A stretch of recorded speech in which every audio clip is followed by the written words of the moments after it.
The first matchup of this UFC Fight Night, Uriah Hall versus Sean Strickland, is Jason the Vanilla Gorilla Witt, coming in at 18-7. This is a thick boy in the 170 division welterweights. He's coming at 5'10 with a 70-inch reach. He's coming off a loss where he got KO'd in 16 seconds before he ground and pounded his way to an arm triangle against Cole Williams last year. His opponent, on the other hand, is the hard-hitting Bryan Bam Bam Barberena, coming at 15-7. Oh boy is 6 foot with a 72-inch reach. Also in the welterweight division, obviously. He is coming off a win against Anthony Ivy and then 2 consecutive losses versus Randy Brown and Vicente Luque. He's also had losses to Leon Edwards, Colby Covington. Yeah. So he's seen some folks. This boy is also very thick. Now, Zach, I'll let you start it off. Who do you want to talk about first? Let's get into some analysis. Yeah, I'll apologize in advance if the analysis is a little bit weak this week because a lot of these guys are just all over the fucking place. It's almost as if the UFC just kind of stuck their hands in a bag and picked out 2 random people that hadn't fought in a long time. But looking at this on paper, you got it. Barberena's fought a line of killers. He was basically a prospect. It looked like the UFC really wanted up there for a long time. And if I'm not mistaken, this was a guy that I heard before his last fight had to get canceled, his last bout. Maybe it was earlier in his career. He had a blood clot that almost killed him. He was training and had to pull off on the side of the road and call an ambulance, emergency surgery. But Barberena is a guy that I know has had bad luck. He's had some injuries.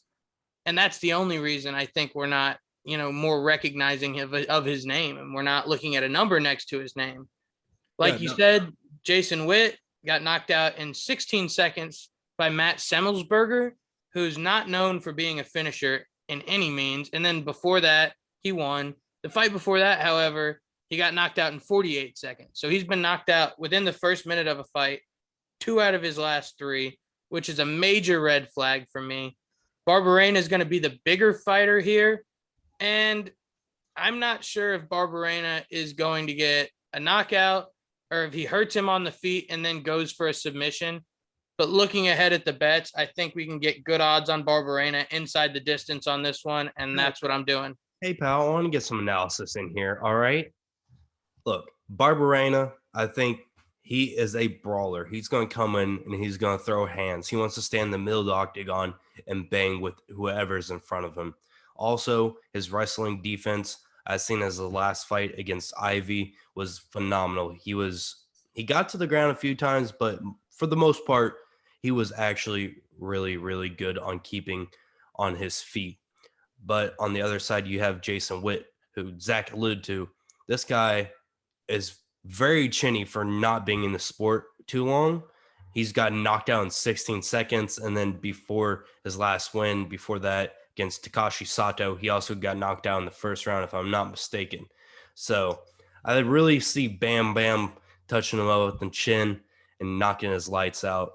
But I think Jason Witt's path to victory here is maybe to try to get some ground and pound like he did against Cole Williams. But I just don't see that happening. I believe Jason Witt is also the older fighter in this matchup, if I'm not mistaken, as well.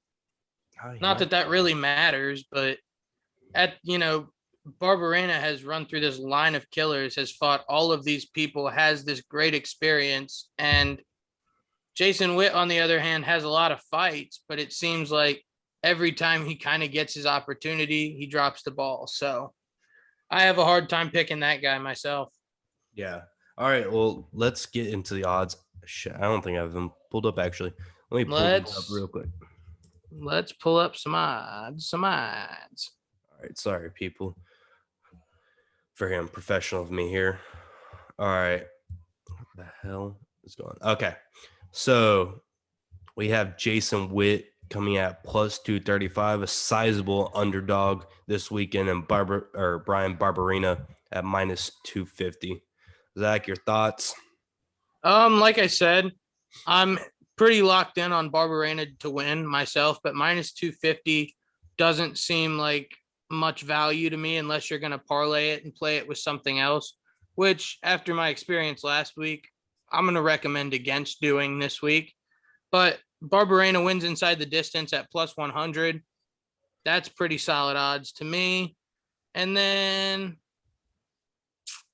I don't know if I want to play an over under here. I think this fight could very easily get ended quickly, but it could also be one of those ones that dribbles over a little bit into the second round. And shit, by the luck of God, the Vanilla Gorilla might just survive. But Barberena inside the distance at plus 100 is my play here. Yeah, I mean, obviously, as you can see, Witt plus 1,200 for win by TKO. So it's not looking real great for him on that. So I think you had it right. I don't even really see a hedge to play here. That's how off I'm on Jason Witt. Like, I don't even see any value in betting on him in any aspect to win here. Yeah, I'd be hard pressed to say that he gets the win here. Obviously, we've been wrong before. However, Jason Witt is not it. Let's move on, Zach. Let's move on.